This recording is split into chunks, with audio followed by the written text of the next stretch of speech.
This is RTI.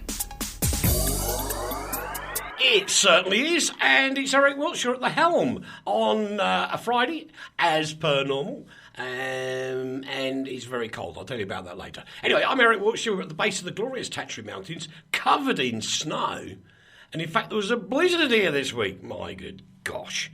Now, by the powers of modern technology, as he's coughing in the background and not listening properly, we welcome Mr. Lee Banks. Well, actually, the reason I'm coughing, and I was seeing if my non-microphone was working, that's how us professionals check if your microphone's working, but it isn't. So I am now microphoneless. I am flying kamikaze. You're using your computer microphone. Kamikaze, anyway. You're using your computer microphone. That's the only one I have. Oh dear. Does it sound all right? Oh, it's terrible. I better not say anything then. In which case, that's a good cue for me to move over and talk to Rachel. Hello, Rachel. Hello, what are you doing? He's gone bonkers again with his technology. I know. Well, I can answer your question if you like. Yes. I'm sitting here talking to you. Oh, yeah. That was kind of That was a very erudite answer. Well, he's being posh again, boys and girls. Don't take no notice of him. He's being... Yeah, somebody's taking the mic. Are they? Well, I haven't got a microphone. Mick, you see, that's another professional joke. Is it? That's for radio people. Only radio people will get it, Eric. Ah, that's why I don't get it then. Yeah, exactly. Now, boys and girls, coming up today in this show, in about 28 minutes' time, we have a very important and very special announcement. So do not go away. There's some good reason to stay here this week, absolutely, apart from Rachel and Lee. I'm not sure about myself, but, you know, there you go. Anyway, and the other thing to just remind you, we know this is a news programme, slightly alternative news programme, but... We're going to ignore the news. We're going to completely ignore the election in the Great Isles of Britain for the next 7 weeks because it's boring. Yes. Exactly. But don't worry about it, ladies and gentlemen, boys and girls and everybody else, because if we ignore... Oh, made a complete mess of that. Carry on, Eric. I'm not finishing that joke because that was disgusting what I was about to say. I'm so ashamed of myself. Well, Kev says it's a nice... Hello, Kev. He says, nice microphone, bro. Thank you very much, Kev. I like you. I like you. Could we be friends on that Facebook thing, Kev? Well, Kev could, but you probably can't manage it. What, being a friend? I can be friends to people I like. Can you? Sometimes. Oh, okay then. Don't do it, Kev. He'll just spam you with the Consumer Watch Foundation. Yeah, don't let him do it. Now you've beaten the record this week by putting it in too quickly. Yeah, she did that. That was well done, Rachel. We love you, Rachel. I have a message from Mr. Rhodes who goes, woohoo! In words. Can you hear us today, David? No election. Can you hear me, mother? So anyway, we are an election-free zone for the next 7 weeks. Anything connected to a political party or the UK government is banned. End of. It may or may not be. It will. It will. It will. So, can I prove this? It was a joke. I'm not doing any more jokes. Can I prove it to you, Lee? No, because you just cut me off. Exactly. I haven't got a microphone to start with. I'm like the care in the community at the moment. Oh, God. Anyway, let's move on to some of the more serious bits. Let's talk about the French election. Well, actually, Kev, we are coming to that. Yeah, we are. We're actually going to talk about that because there's something very important and something very tragic that happened yesterday that I do think will have a massive impact on the French presidential election. But we'll come to that in a moment, mate. So don't go away, Kev. We've got a story for you. I've just realised I've got the webcam turned on. I will wave to everybody.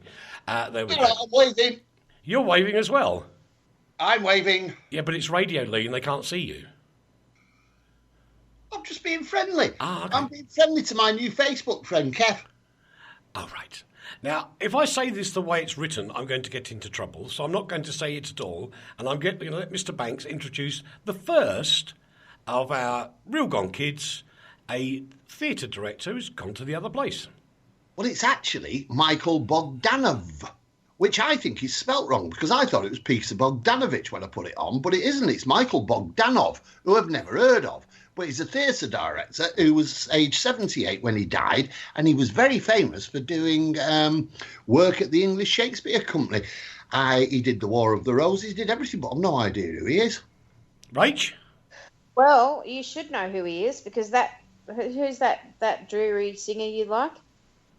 No, you see, you've got it wrong as well. That's Bruce Langhorne, who was the original Mr. Tambourine Man, who is the next story, but Eric's taken the headline off it, so it looks like it's the same story. So I am right again. You don't know who Michael Bogdanovich is. No, because his name's Michael Bogdanov, not Bogdanovich. Yes. Have you ever heard of him? I bet you no, but I would strongly suggest that he's probably was a terrific guy, and he'll be sorely missed. Absolutely. Couldn't agree Did with you you hear more. all those doors? There? Yes, that's... My haunted studio. Yeah, right. That wonderful Andrea just walked through and opened every door and shut them. She could have just left them open. Nothing would have happened. I know. Anyway, as Lee quite rightly said, Bruce Langhorne, the original Mr. Tambourine Man, he's gone as well. I know, that's a tragedy, isn't it? That is sad. He was 78. He was one of the world's greatest percussionists, one of the world's greatest musicians. And he was the man who apparently inspired His Royal Bobness to write Mr. Tambourine Man after he saw Langhorne, playing a Turkish tambourine. Oh, that's right, because it did feature in the actual recording, didn't it? He did, yeah, that's it. And it's, no matter Oh, Johnny no! Bob. Oh, no! What? I've admitted something. You know something about a Bob Have you Dylan taken song. your teeth out as well? I've admitted something. You did. What did you admit? That I know some of Mr. Bob Dylan's history. You know everything about it. You're just a secret closet Bob Dylan queen. We all know it. It's like you being an Elvis Presley queen as well. Everybody knows your dirty little secrets. Ask Dave Rhodes about breaking records with Elvis Presley's name. Anyway, we move on. The producer of The Hangover and the Millers, J.C. Spink, he's found dead at his home in Hollywood. He was only 45. I know. This is really sad. This is super sad. This guy was supremely successful in Hollywood standards from a very young age. Really, He was. Really. Sort of everything. He sort of had this Midas touch. Everything he touched sort of, came good. And he was involved with, as a producer, with such films as The Butterfly Effect, History of Violence, The Ring, spooky movies. But he also most recently had his hand in the Hangover franchise and We're the Millers, which is a monstrous box office hit. And very sad, 45 years old, he was in his home, unresponsive, and they still don't know. They're saying natural causes, but if you have a look at pictures of him, he's a very large man.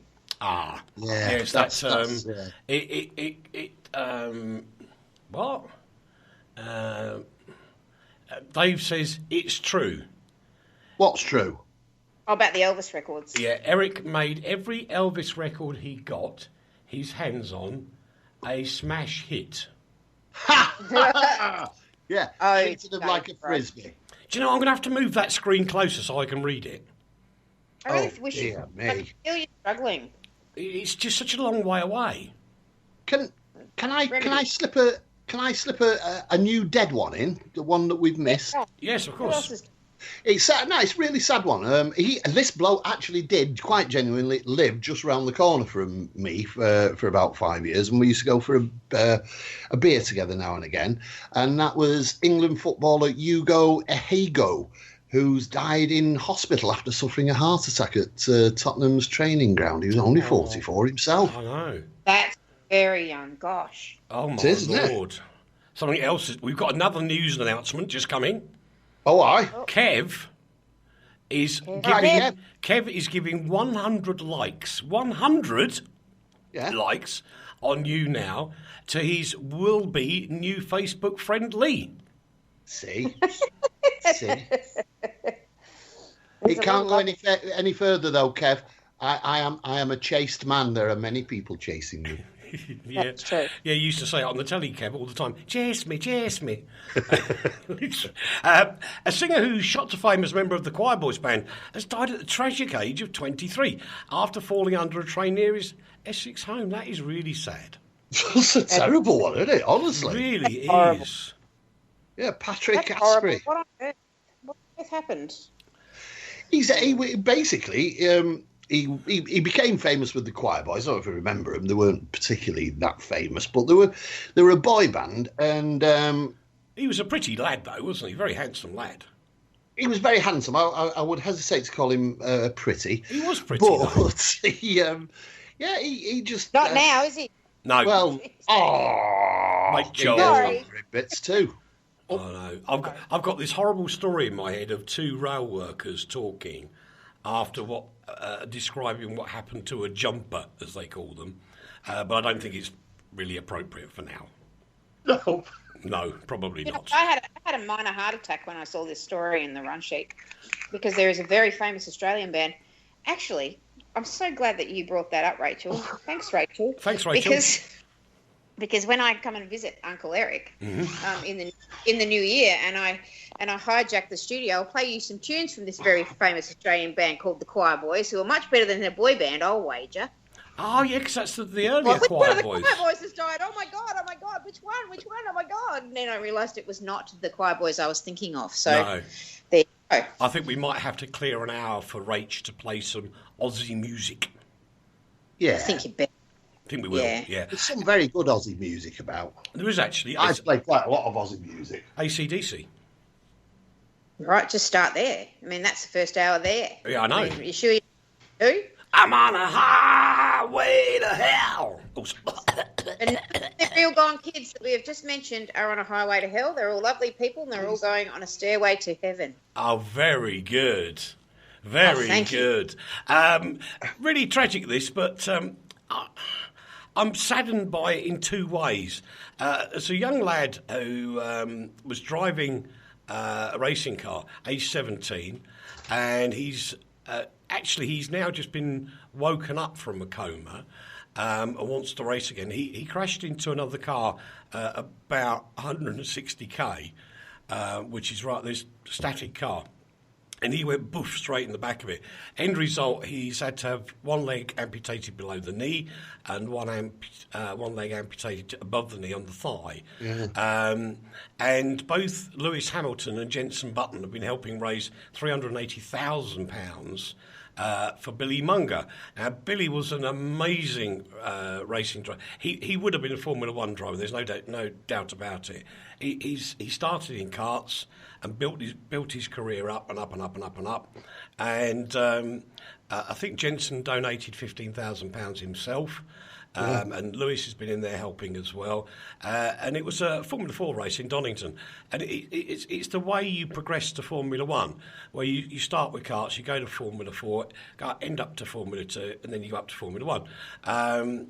And he was initially in a very critical but stable condition. But, a 17-year-old lad to lose his legs. Terrible. It's not absolutely terrible. Yeah. And can I just add, because now I'm going to do it, I'm not doing this as a silly thing. There is a story on the Consumer Watch Foundation about a young girl, and her father is actually known to me, Martin Turner. He's an ex-Radio Caroline guy as well, and he's trying to raise £1 million for his daughter to have life-saving treatments for cancer in America. Yeah. So let's just hope that all the people that have been out there donating money to Billy Munger, after that one, can we have a little bit of help for a young girl that's got terminal cancer? For Kelly, yeah. Yeah, Kelly, she's got this very rare form of cancer, and she really she has to go. So we can't treat her in Britain for some inexplicable reason. They can in America. She's got a flight to New York, and it's going to cost her £1.2 million to have this treatment. Now, people like James McAvoy who's the actor. I think he was in X-Men, wasn't he? Yeah. He's given her £50,000 towards it. Wow. Ricky Wilson out of the Kaiser Chiefs has been to see her. She's been visited by members of the Coronation Street cast. Everybody's behind her, but she needs money. Yep. So let's help young Kelly as well, and good luck to Dad and Mum to raise this money. Absolutely. Because it should be done. And if you just go to consumerwatchfoundation.com, you'll find all the details there, and I think where you can donate as well. Is that correct, Lee? Yeah, the details are on there. Yeah, have a look, and there's a lot of good stuff on the Consumer Watch Foundation at the moment. Where we're looking to help people. We've got stuff on Parkinson's disease, which is one of the prime movers. We've got a beautiful picture of the now demised Muhammad Ali on there. Mm-hmm. There's a lot of stars on the site at the moment. People who are trying to do good for others. Good, great stuff. Kev's about to be really well acquainted with the Consumer Watch Foundation because, as a friend of Lee's on Facebook, that is all he will ever see. That's right. There you go, Kev. You got your news is sorted for you, mate. 15 minutes to go for that special announcement here on Radio Tatras International. Now, this story's got my goat. I'm not happy. Oh, I didn't know you had a goat. Actually, somebody let you go. Look at that because you live in Slovakia. Yes. Do you keep it outside? Yeah, absolutely. Yeah, cool. You can curry a goat, you know. How far can you curry it? It depends how long your arms are. Exactly. According to this thing, and the headline is Britain's bungling broadband giants ashamed. Rubbish. Rubbish. Why? Absolute rubbish. What, they shamed it's rubbish? No, because number one, I don't have a lot of time for the magazine that did it called Witch. I'm not sure how they spell that. Oh, you want a witch hunt then? And I question whether you can actually ask a lot of people, and I don't mean this disrespectfully at all, how good the broadband really is, because I doubt if anybody's actually tested it using something like speedtest.net. I have. You do, and Rach does, and I do, and I'm sure some of you listening now do. I bet David does. Well, I don't know why I bother, to be honest. Do you do it, Kev, my new friend? I bet Kev does. Do you do it? Yeah, he sounds like a techie man. Don't be rude to him. I'm not. I said techie, like clever. You sounded just like John Shuttleworth then. Did I really? Nice. I like John Shuttleworth. Dave uses it. Anyway, they did this poll, and this is the absolute truth about it, because they're talking about connection dropouts, unreliability speeds, woeful customer service. And the trouble is, a lot of times there are times when it drops out and there are a problem, but there are a lot of times when people don't realise that when their internet goes off, it's actually not the fault of the internet service provider. It's actually the fault of the equipment you're using. It's not down to the internet company to fix your computer if it doesn't work properly. I think this is a heinous attempt to protect people like BT, who are absolute. As far as I'm concerned, they are conning the public into believing that their service is brilliant. Lee, let me just do some market research. Can I? Market research, okay. Okay, what's IPv6? What's what, darling? IPv6. I have no idea. Yeah, exactly. Now, the reason I say this is most modern computers come with IPv6 switched on. And it's a form of communication language that works on the internet. That's not to say that when you talk to your router at home, it can understand IPv6. Also, if you've got old and new computers, the two can crash with each other because the previous system was called IPv4. And so there's an absolute internet problem. I agree, Kev. See, Kev is clever. He said, Internet Protocol version 6, it's the way of the future.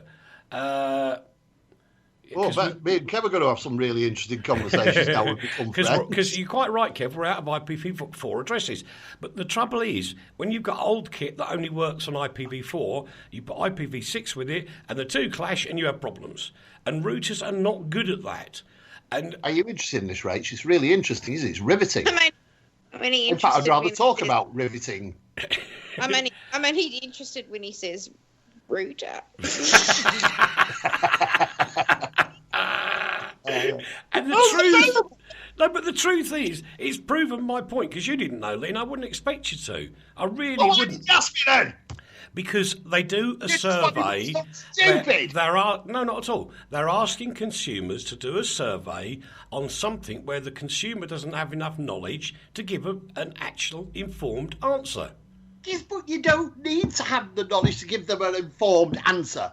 All you need to do is be able to switch your computer on and your BT internet works. I pay £56 a month for my internet. And if your computer is faulty, whose fault is it? BT's or the computer? But my computer isn't faulty. It's that ping. We did the ping thing. What we got was nothing. You said it was absolutely terrible. It's the worst ping you've ever seen in your life. It was. And the problem is, you live in an area where there's no broadband. Exactly. And I once had a copy of Pingo while we're talking about major organisations, and I took my computer in to be mended by a major organisation, and they nicked me Pingo. So, Leigh, the problem you've got is you're using old-fashioned steel wire, not even copper wire, steel wire, to bring your broadband to your house because you are such a posh person that you live in the middle of nowhere. But they shouldn't be charging me the same amount of money as they charge somebody who doesn't have the steel but thing. They send it out. It's the problem is, if you want to buy a connection, and we've told this story before. We have. Our chairman, lives in the middle in the middle of nowhere, and couldn't get broadband. He could only get this sort of copper wire, steel wire like Leigh, and the speed was awful. BT wanted £20,000 to put in proper internet broadband for him. And you're saying it's not a rip-off? Because they had to dig the road up just for him. Well, they didn't, because that didn't happen. No. Somebody found a way round it. Surely they should have known how to get round it. But they don't provide the mobile telephone service. They could go and get a contract with one and then save all the people they're ripping off. No. Yes. No, absolutely not. They route it again. Yeah. Because you need the proper router, Rach. That's your name now, Rach. So, router. Anyway, there's a whole bunch of people throwing their toys out of the pram because this service doesn't work, that service doesn't work. And to be really honest, half of it's your own fault. I'm sorry. I think that's a heinous crime perpetrated on the world by that Mr. Eric Norman Wiltshire. It is not your fault that your internet provider is rubbish. But how because do you know? If you complain, they'll turn your internet up for a couple of days. Then it works perfectly. Then when they think you're all right, they'll turn it down again. That's not the way it should be for £56 a month. I agree. So just get yourself one that does work. None of them work. They do. Go on, then. They don't work here. Well, the difference in England, Rach, is that, and this is absolutely true, the infrastructure that the internet's on is so old in the UK that it really is obscene in many areas. It's just unbelievably bad. But the way, especially in England now, in rural areas, you can get a 4G signal on a mobile phone, which means you can put a little SIM card, and I bought one here the other day. A little SIM card? A little what about SIM card? a big one? No, the little ones. That's old technology, the big ones. And you put it in this little box, not much bigger than a matchbox, and you can walk around with it anywhere you like. The battery stays charged for 10 hours, or you can leave it plugged into the mains, whatever you want. And it's a Wi-Fi unit as well. So you can You mean like hotspotting? Sorry, Rach? You mean like hotspotting? Yes. That's exactly what I do. When mine doesn't work properly, I hotspot. Yeah. With a hi-fi unit? Wi-Fi units. Oh, sorry, dear. That was funny. Eunice has just become a fan of ours. Hello, Eunice. And hello Eunice. hi to Farouk as well. Hello, Eunice. How are you? Farouk. Hello, Farouk. How are you, boys? So anyway, all you got to do in England, stop whinging, go and get yourself a 4G dongle, as they're known, properly, and you can get it for virtually the same money, only you get really fast speed. So why moan? But would you still have to use BT or what? All the others? No. Use the mobile So that company. dongle would sever your connection with BT forever. Yes. Watch out, BT, because that's going on the Consumer Watch Foundation. I'm going to tell everybody who has rubbish BT to get rid of them and stick a dongle in instead. Well, Kev's just made quite a valid point, actually. He's just said it's sad when your phone speeds are faster than your home internet speed. And that is very true in certain areas, Kev. But again, I will say nobody's invested in the infrastructure in England for so many years, and now it's biting everybody. And now they're all going, oh, well, BT should do it. Oh, why? Well, the customer shouldn't do it. Well, it's got to be the people that are buying and selling it, i.e. Virgin Media or Sky or all these other companies. So it's all the providers who should actually get the fingers out of the dongles and do something. If they all club together, put some money in the kitty, they could all get paid back over a period of time, and hey presto, it can be done. And it is done in rural areas already, where there's small groups of people in villages like yours, Leigh, that set up their own internet service provision company using Wi-Fi and the rest of it, and they take where the broadband doesn't go and they feed you with Wi-Fi, and it's really cool and it's fast. Believe me, in the village of the damned, they've only just got used to wireless radio. That's very true. We're going to move on anyway, boys. Look, there are alternatives. That's the bottom line. And if you have got bad internet connection in your house, Yonis is from Morocco. Hello. Hello, Morocco. And you'll be pleased to know, young man, that on a Tuesday night, we have Crosswell playing on RTI doing the dance show. And he's from Morocco as well. Small world, isn't it? Can I just say something about Morocco? Yes. I love Morocco. I've spent a lot of time in Morocco. Brilliant place. Absolutely adore it. If you go to the ConsumerWatchFoundation.com, there's a brilliant story on there at the moment about William Burroughs in Morocco. Oh, and Eunice says he's from Agadir. Not Agadir, but Agadir. Agadir or Agadir. That's the one. Anyway, we move on. Because I did say to Kev a bit earlier on we would be talking slightly about the French election, which is taking place in a couple of days' time. And, of course, yesterday the tragedy was that there was another shooting in Paris on the Champs-Élysées. And one police officer has sadly died. There's a couple of others still in a very dangerous condition in hospital. And, of course, the people who claimed that they did it was this organisation called ISIS. Yeah. Now, they claim to be from the Islamic State. Now, Kev, I'll tell you what, and I'm not making a joke of this at all, to use the English phrase, ISIS have just shot themselves in the foot. It really is so true, because all that's going to happen now is because of this happening, the far right in the French election are going to stand a bigger chance of getting in, which will mean there'll be more controls over the normal Muslim people who are okay and nice. So what you're actually doing, you're condemning the people you claim to be presenting, which is ludicrous. I don't think they really care about that because they see it as a wider thing. But certainly you're right. Le Pen, who's the far-right leader, has made a call for all foreign terror suspects to be expelled from France immediately. Yes. Now, that in itself is quite an incendiary and outrageous thing to say, but yet at this moment, with all the things that have been going on in Paris and in France, people are just going to say, yeah, that's the way to solve it. True. Because why is Paris being hit all the time? Well, because there was a lot of troops sent from France, and what Eunice has just said, and absolutely right, young sir. I am a Muslim, and this is terrorism. It's nothing to do with the Islamic faith whatsoever. And he also adds, terrorists have no religion at all. And you're absolutely right.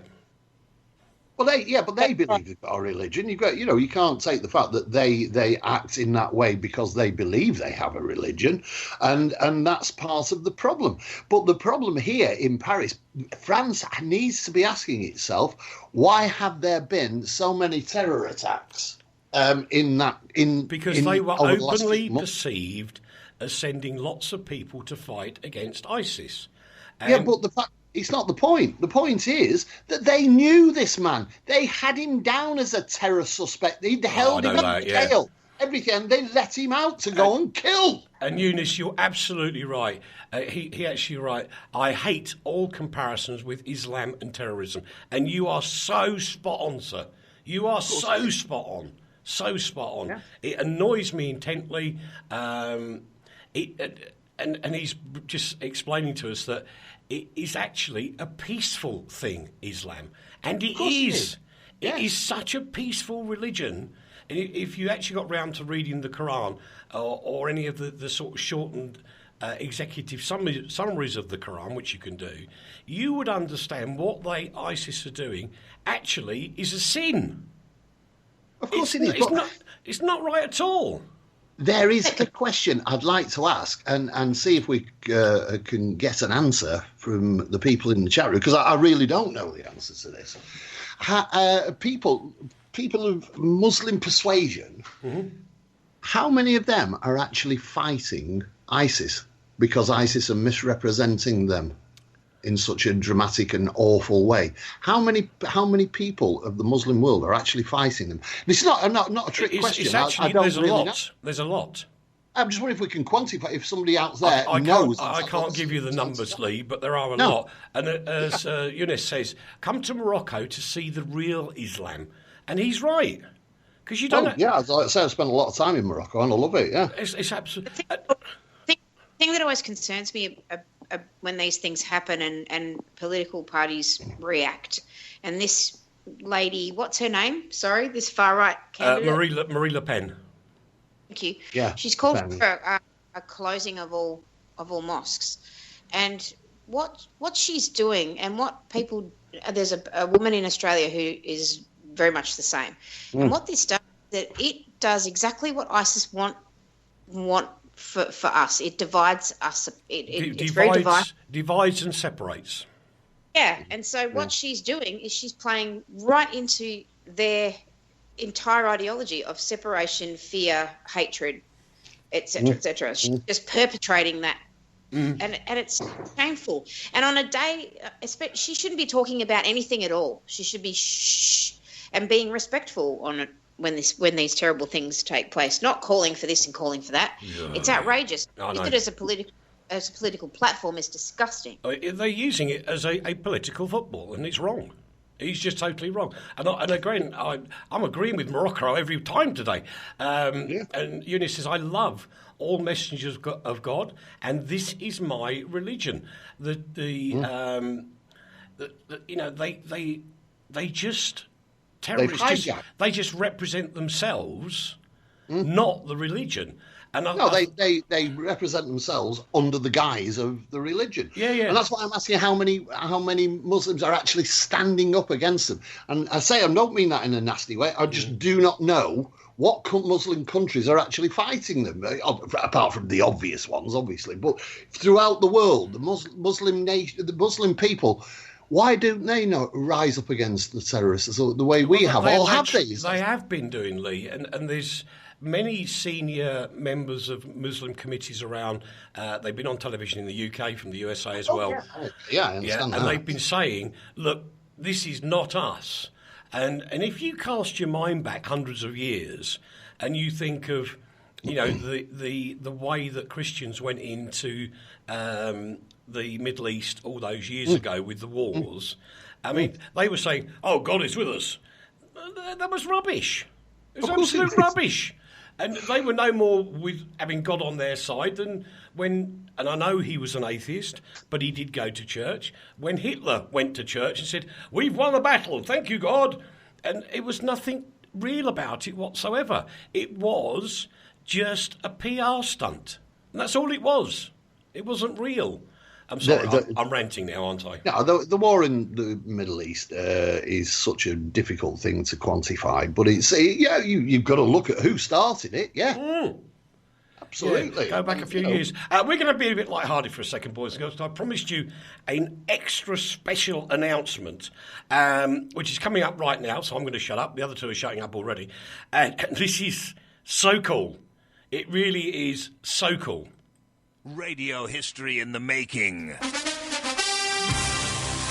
Ladies and gentlemen, this is the Emperor. Hi. This is not radio. This is not the radio Rosko. This is the Facebook Rosko, okay? And I was talking to my Facebook people. I have people. And they have said, it's about time you said thank you to everybody because for years they've been writing to you and you never do anything. So I said, yeah, you're right. So I got hold of Rosko Radio and I said, let's produce a special for Facebook people. So you facers there, ask the Emperor Rosko, EROSKO at roadrunner.com. If you have any questions you need answering, I will do my best with the rest. And this will be coming up in a few days, so do not sit around. Have a meeting, and let's hear it for the Emperor and you.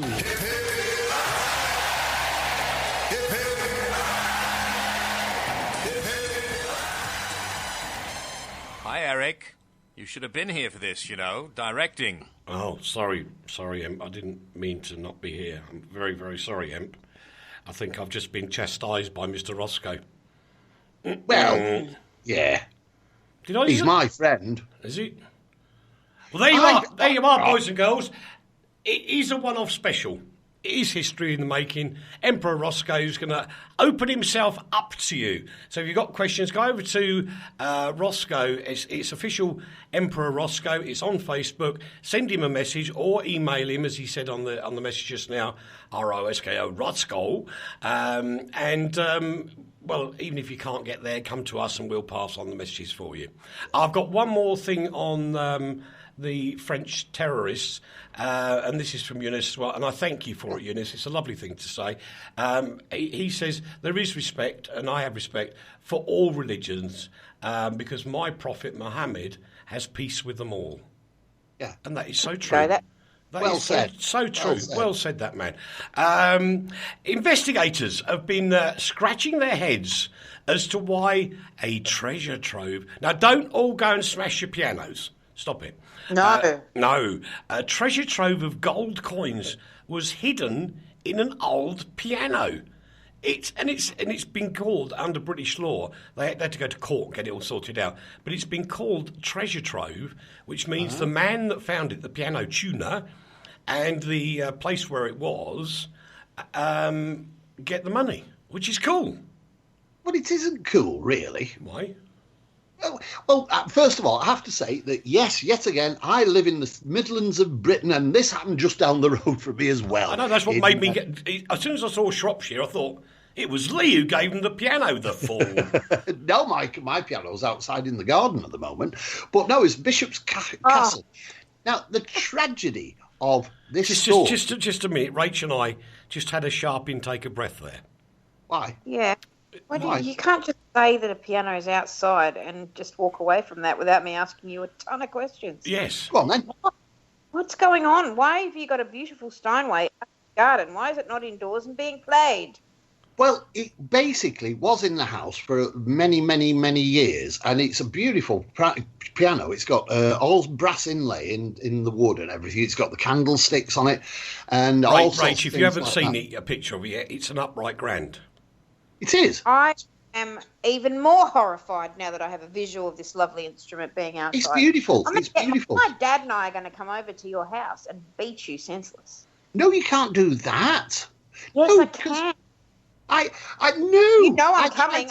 I tried to sell that piano for months, I actually tried to give it away. And then we thought, no, we will give it a new lease of life. We will build it into the ambience of the house in the middle of the village of the damned. And so we stuck it in the garden. It started to rot. It looks absolutely fabulous. It's covered in ivy. It's got flowers growing out of it. It's an incredible work of art. No, I need to lay down. Oh, me too. I have to lie down. No. Let's get up again, Eric. No more. I'm going to fall. I've fallen over. Anyway, can I tell you about the problem here? What? Wait, before I get there in December, can you cover it with something so I don't have to cast eyes upon it? This is true. It'll be covered in snow. It'll look. Oh, that's all right then. And I've got little gloves for its little fingers and its little keys. It's lovely. I'm going to take a photograph of it and send it you. Oh yeah. Oh no. I'm going to put a sign up, your picture, and just one word with the piano. So on the left will be Lee Banks' picture, in the middle will be the piano, and there'll be one word as the headline: murderer. Yeah. Murderer. I'm going to write an article for the Consumer Watch Foundation. Why does Uncle Lee hate pianos? Yes. How publish? We used to smash. Rach, got it. Rach. Oh, yeah. Penny's dropped. Penny has. No, it was 913 gold coins. No, Lee, Rach, the penny's dropped. What is it? Well, he tried playing it and can't. It's nothing to do with it. I rescued it from an old castle near this place in Shropshire where this story's about. I rescued it because they were chucking it out. I nurtured it and looked after it and polished it and cleaned it and played it and everything, and my children did. And then I tried to sell it, to send it to a new home, and nobody was interested in taking it, so I turned it into a work of art which will be with our family until the day that the world ends. So because you couldn't profit from it, you decided to throw it outside. Yeah, absolutely. Anyway, this hoard of coins, they think it's been in the piano since the Great Depression of the 1930s. And the reason they know that, depressed. Yeah, I bet they are, is they found an old shredded wheat advertising card in there which dated it all.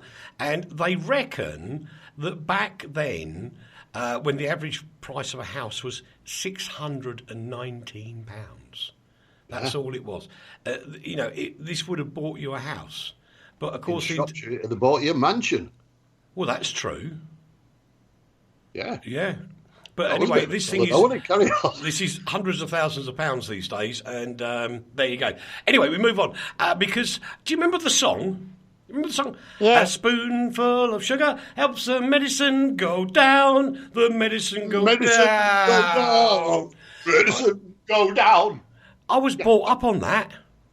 What, on a spoonful of sugar? Is that all you had? That's why you've compensated in later life. And then when we was little kids, because there was like horrible things like polio still around then, we actually had the polio mint's quite popular though still. That's polos, you fool, stupid boy. And they used to put the medicine onto a sugar cube. And then it was a bit of a nasty taste to it. It wasn't sugar they put on a kid. Stop it a They minute. did that with LSD. Yeah, that's true. I've got Then you're quite right. Eunice has got to leave us. He's got to go and do something. So he's saying, have a nice day, everybody. And peace be... Well, thanks for joining in. And peace with you all. Thank you, Yusuf. You're a wonderful man. Give our love to Morocco, please.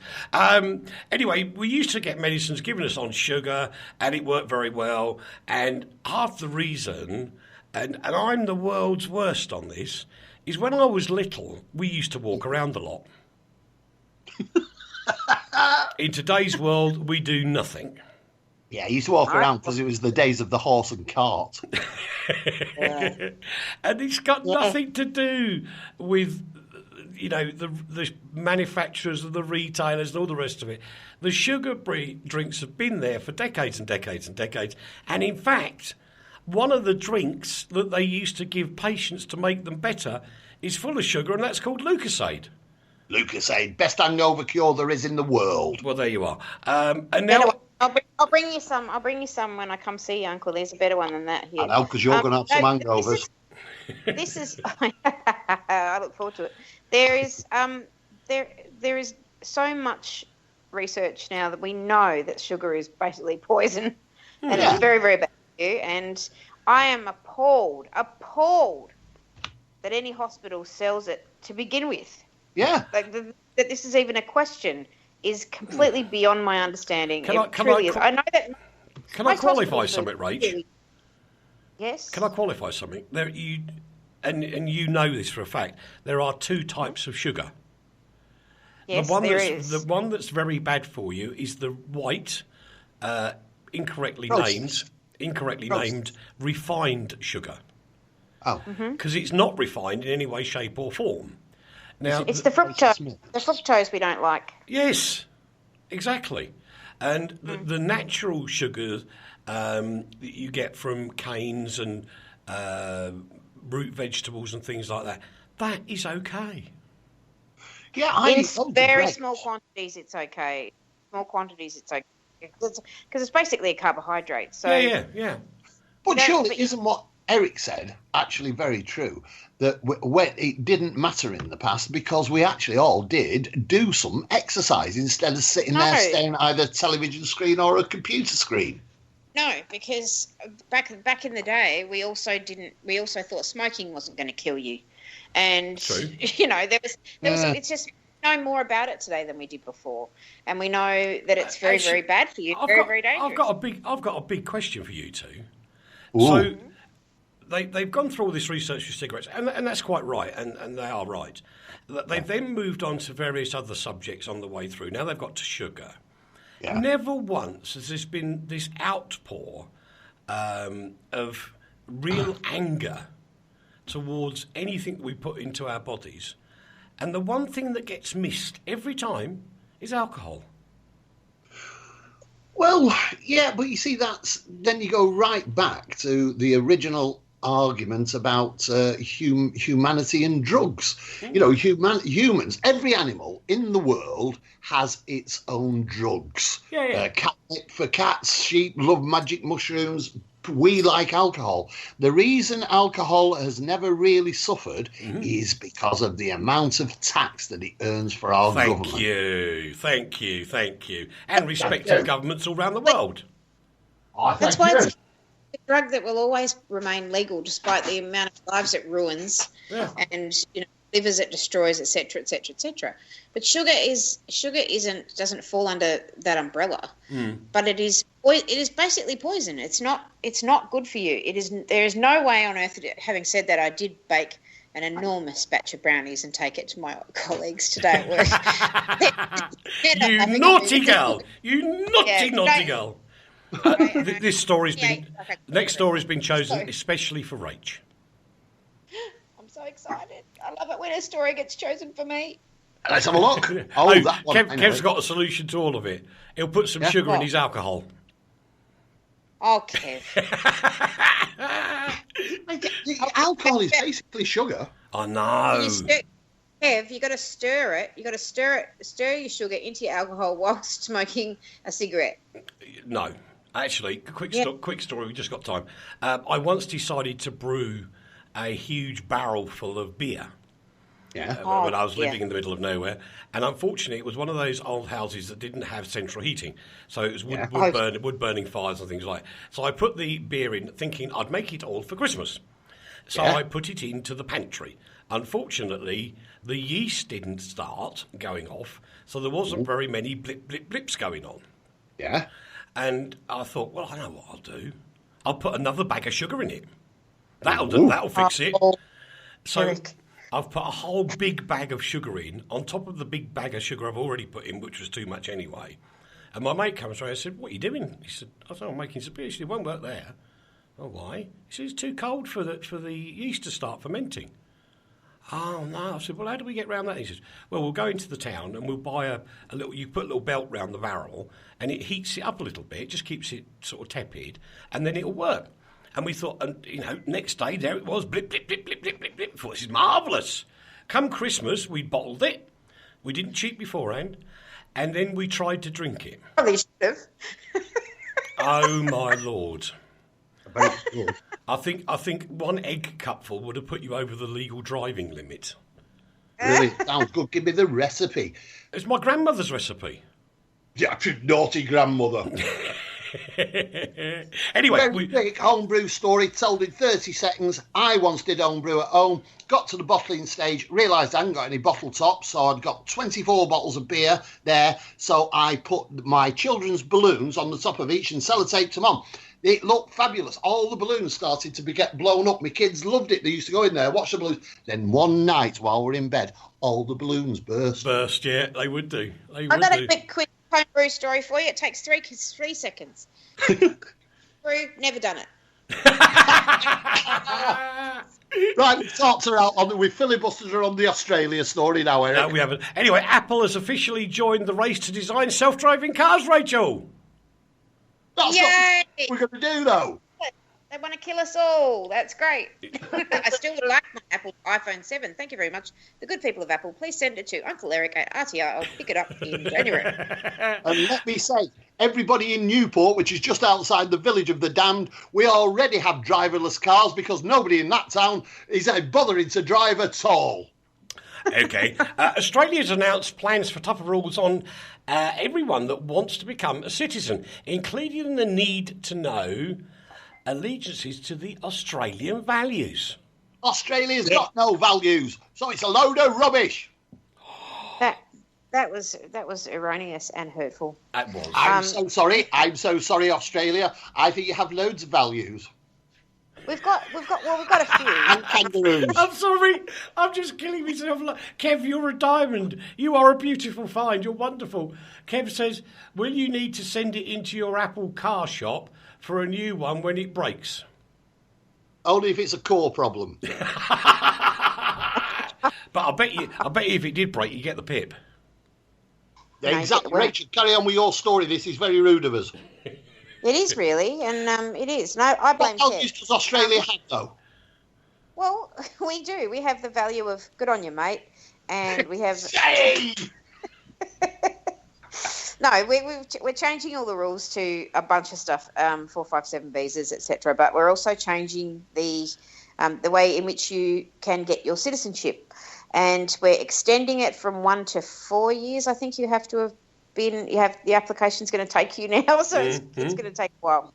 So you have to have been a resident for a lot longer. But also, we want to ask key questions in this little quiz that you take.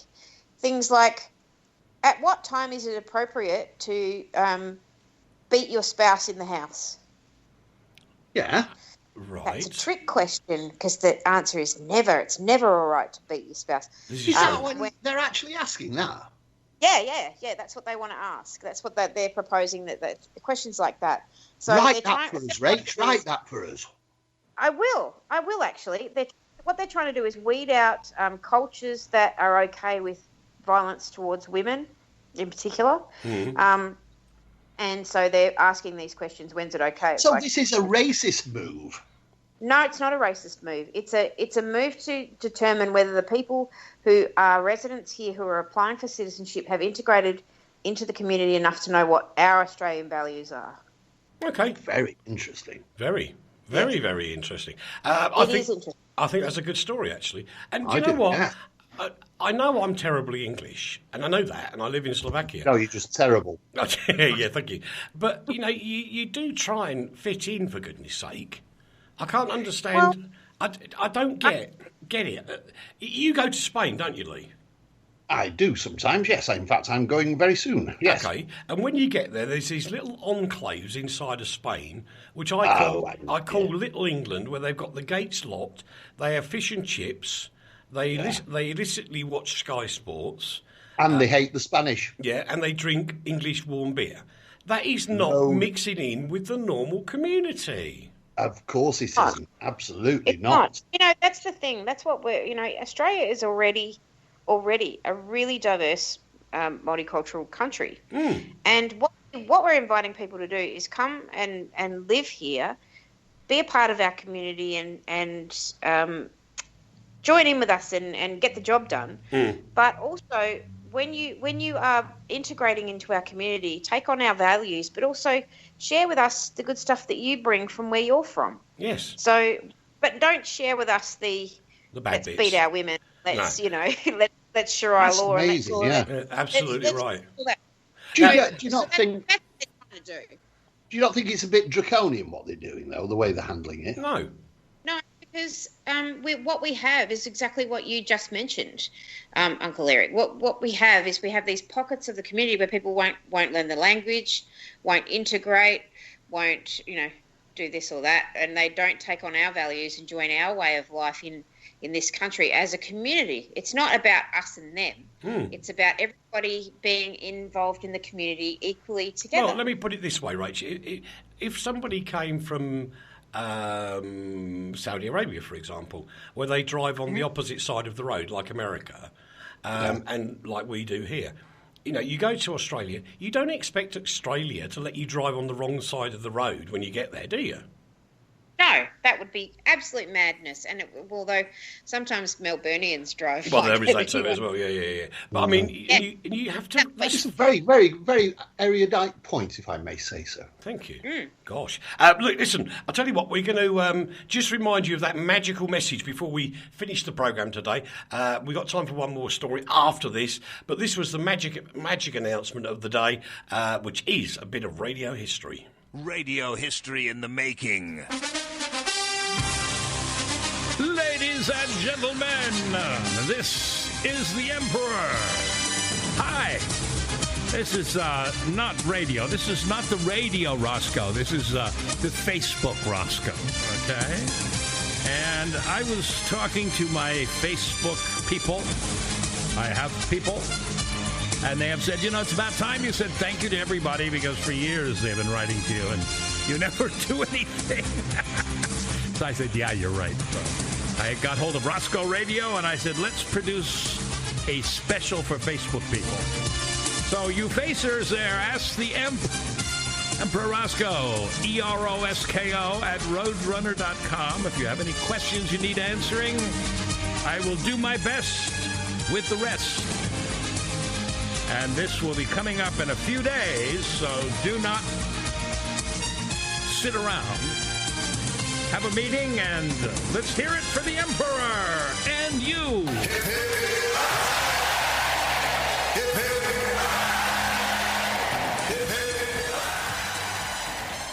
Hi, Eric. Hello. You should have been here for this, directing. Sorry, I'm suitably chastised again. I'm told off yet again. Why? What have you done this time? Well, because I wasn't there to direct it for him like he told me I should have been. Who? Rosko said. Emperor Rosko. Oh, of course. I know. When he came to visit me in my house in Hollywood, he mentioned that to me, that you weren't there for him. I know. Kev has become a fan, by the way. Thank you, Kev. That's wonderful of you.